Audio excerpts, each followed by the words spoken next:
پاکستان نے غزہ امن بورڈ میں شمولیت کا اظہار کر دیا اور ایک بڑی پروقار تقریب میں مختلف حکمرانوں کے ساتھ پاکستان کے وزیر اعظم اور ڈونلڈ ٹرمپ نے بہت ہی فرینڈلی ماحول میں اس دستاویز پر بھی دستخط کر دیے، جس کی وجہ سے جس کے بعد اب وہ غزہ امن بورڈ کا پاکستان بھی ایک ممبر بن گیا ہے۔ تو گویا یہ کہ دنیا کا ایک بڑا پریسٹیجیس بورڈ بنا ہے اور اس میں اہم ملکوں نے شرکت کی ہے اور اس میں پاکستان بھی شامل ہو گیا ہے۔ اچھا، اب مجھے پکا یقین ہے کہ ہمارے حکمران اور ہمارے جتنے بھی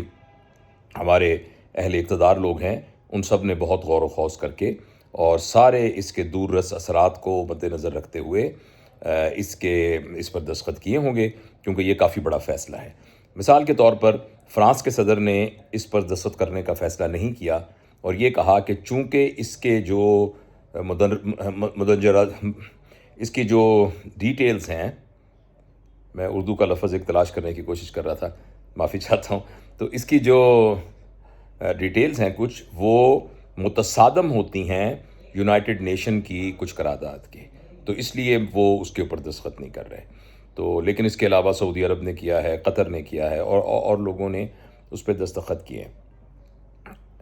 میں یہ سوچتا ہوں کہ ہمارا ہمیشہ سے ایک نیریٹو رہا ہے کہ فلسطین ایک خود مختار ملک ہونا چاہیے، کیونکہ یہ اس کا حق ہے، یہ اس کی زمین ہے، اور اس کا دارالحکومت یروشلم یعنی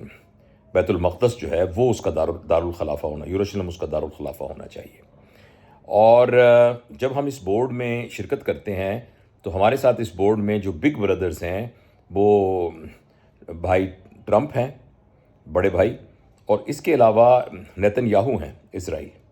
وہ بھی اس ظاہر ان کا حصہ ہیں، لہٰذا ایک ہی ٹیبل پر ہم سب بیٹھیں گے ان کے ساتھ۔ تو ایسے میں جو بھی فیصلہ ہوگا اس بورڈ کی وجہ سے یا اس بورڈ کے ذریعے سے جو فیصلہ ہوگا، وہ فیصلہ وہی ہوگا جو امریکہ اور اسرائیل کی جس میں خوشنودی شامل ہوگی، تو یا جن کے ان کی ایک فائدہ اس میں ہوگا یا جس کو وہ اپروو کریں گے۔ تو ایسے میں کیا ایک دو ملک اس کی مخالفت کر سکیں گے اور اپنی رائے دے سکیں گے؟ اور ایک تو یہ بات، اور دوسری بات یہ ہے کہ اگر نہیں کر سکیں گے تو پھر تو ہمارا جو نیریٹو ہے اسرائیل کے اوپر، جو کہ قائد اعظم محمد علی جناح کا بھی کہنا تھا اسرائیل کے بارے میں، اور پھر ہم بھی ہمیشہ سے ہماری تمام حکومتوں کا کشمیر کے معاملے میں، اسرائیل کے معاملے میں، اور یہ جو ہماری فلسطین کے بارے میں بالکل دو ٹوک ایک ہی موقف ہے، ہمیشہ سے ہمارے عوام کا، ہمارے اداروں کا اور ہماری حکومت کا ہمیشہ سے ایک موقف رہا ہے۔ یہ دو ایسے معاملات رہے ہیں جس میں ہمیں کوئی ڈاؤٹ نہیں ہے۔ تو اب اس کا کیا بنے گا؟ اس میں کیا ہم اپنے نیریٹو سے دستبردار ہونے جا رہے ہیں؟ تو یہ آئی ایم شیور کہ اس سلسلے میں میری طرح کے اور بہت سے پاکستانی جو عام جن کا سیاست نہیں تعلق نہیں ہے، عام شہری ہیں، ان کے ذہن میں یہ سوال ضرور اٹھ رہا ہوگا کہ ہمیں پلیز بتایا جائے کہ اس سلسلے میں اب ہمارا موقف کیا ہے اور اب ہم کون سا نیریٹو ہم اختیار کریں گے؟ کیا ہم دو الگ مملکتوں کے وہاں قیام کے حامی ہو گئے ہیں، جس میں غزہ کا کچھ علاقہ اور ویسٹ بینک کا کچھ علاقہ فلسطین کے پاس رہے گا اور باقی سارا کا سارا اسرائیل کے پاس رہے گا اور یروشلم بھی اسرائیل کے پاس رہے گا؟ کیا ہم اس پر ایگری کر گئے ہیں یا ہم اس پر قائل ہو گئے ہیں، یا یہ ہے کہ ہم اپنے